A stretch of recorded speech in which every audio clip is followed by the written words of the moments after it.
Michael Medved Show, and we are honored now to be joined by Dr. Zuhdi Jasser, whose information is all available at michaelmedved.com. He is the founder and president of the American Islamic Forum for Democracy. He's the author of the book, A Battle for the Soul of Islam. And Dr. Jasser, it's good to have you with us. Thank you. It's great to be with you. Appreciate it. Well, let's just jump off from the title of your book, A Battle for the Soul of Islam. I think that there are a lot of Americans who are wondering how that battle's going within your faith. And when we see what occurred over the weekend, then the condemnations from so-called, moderate Muslims as well, occasional hedging from even groups like CARE. I'm just curious, what is your analysis of the state of play in the wake of this horrible atrocity? Well, I think you're being a little kind to my community. I think, the reason why it's so important for the president to identify and name it as radical Islam is because that would then change the policy from being countering violent extremism to countering violent Islamism. And then we would recognize that violent homophobia is a natural byproduct of nonviolent homophobia. Violent anti-Semitism is a natural byproduct of nonviolent anti-Semitism. And the misogyny that results in honor violence and honor killings, the treatment of those who are dissidents, as we saw with Charlie Hebdo, they were assassinated because of their beliefs. The deeper iceberg here is the radicalism, the ideas that come out of the universities and mosques of Saudi Arabia, Egypt, and the Muslim Brotherhood, the Wahhabis of Saudi Arabia, the Qataris, and others. This is a major global movement that we are fighting. And every time an attack like this happens, I think we're finally going to have a tipping point where America is going to begin to say, you know what, we need to hold Muslims accountable. And that's what my book is about, that there's a battle within the House of Islam. And I beg Americans, from the Department of Defense to state to the White House to academia, to take sides. Take sides within the House of Islam with either the reformers or with the apologists of the 13th century that dominate most of our community in America today.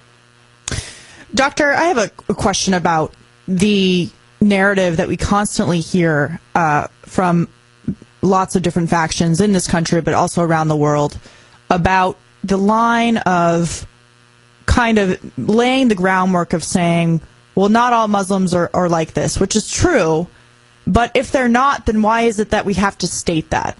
And why is it that we're not focusing on the minority of the community rather than having to have this huge discussion every single time about not pillaring the entire community as a result of the actions of a few? I would tell you, I think it's a bigotry of low expectations that somehow the bigotry is both to Americans that we treat as children, that somehow if we're real with them and call this an Islamic problem, that somehow they're all going to react with hate and violence towards Muslims, which has not happened. It's absurd. Or secondly, towards Muslims, that somehow we can't handle the truth. And if you actually call us out and say that we have to work honestly to reform our faith and separate our form of spiritual, patriotic American Islam versus the theocratic Islam of Iran, then somehow we will be offended and will be marginalized, etc., when in fact I think the lack of identification prevents Muslims like myself and those others in the Muslim reform movement to have a seat at the table, and allows the denial, the enabling to prevent the policies we need to engage a needed reform. And what I don't get is this is such an American conversation. America was founded on an anti-theocratic movement. And why, for the life of me, we can't thread the needle of saying that we will work with the allies. And I'll tell you, the biggest problem, I think the best answer to your question is our foreign allies. They are muzzling because we're so beholden to the Saudis and the Qataris and the Turks and other Islamists and the Iranians now, who are absurdly our allies. We don't want to offend them, so thus their version of Islam becomes the Islam that's shoved down the throat of American Muslims also.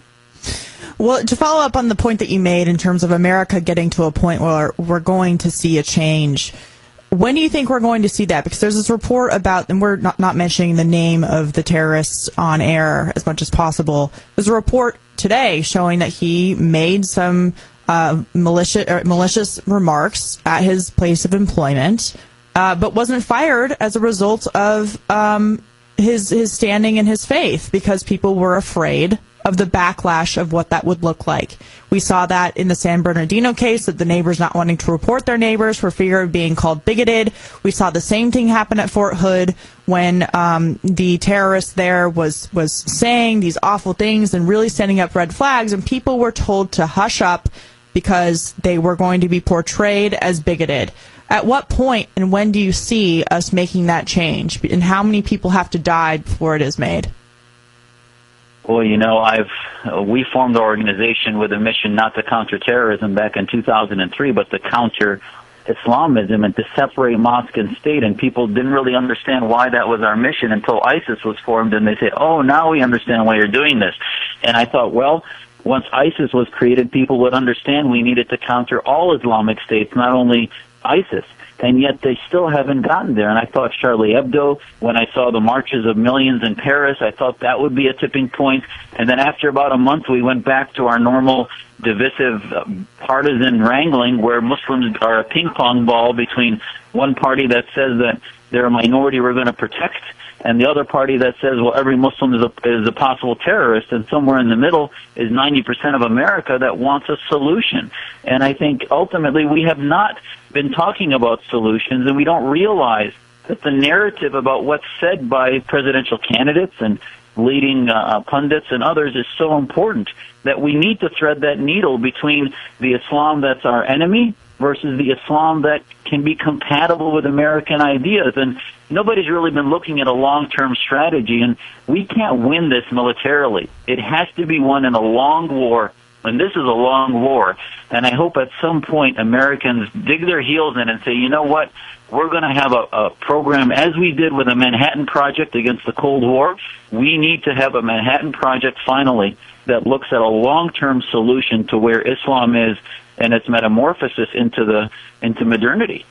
And of course there'd be a military component to this long-term fight, but I guess my question for you is saying what you just said, what does that look like? What are some concrete steps that you think Americans need to take, and maybe moderate Muslims need to take, in order to make what you just described a reality and have that happen? Well, this is exactly why we formed the Muslim Reform Movement. We have a declaration, it's 2 pages, signed by 15 reformers in the U.S., Canada, and Europe, and our organization convened it in December. We would ask every American to pull that declaration and use it and demand that it be used to vet. We mailed it to every mosque in the country. Where can they find that? But before you go on, where can people find that right now? At MuslimReformMovement.org, MuslimReformMovement.org, and it's also a petition at Change.org. And it's 2 pages. It says, we as Muslims condemn Caliphism. We reject the caliphate. We reject all Islamic states. We reject violent jihad. We call for the equality of men and women. We call for the equality of all, regardless of sexual identity.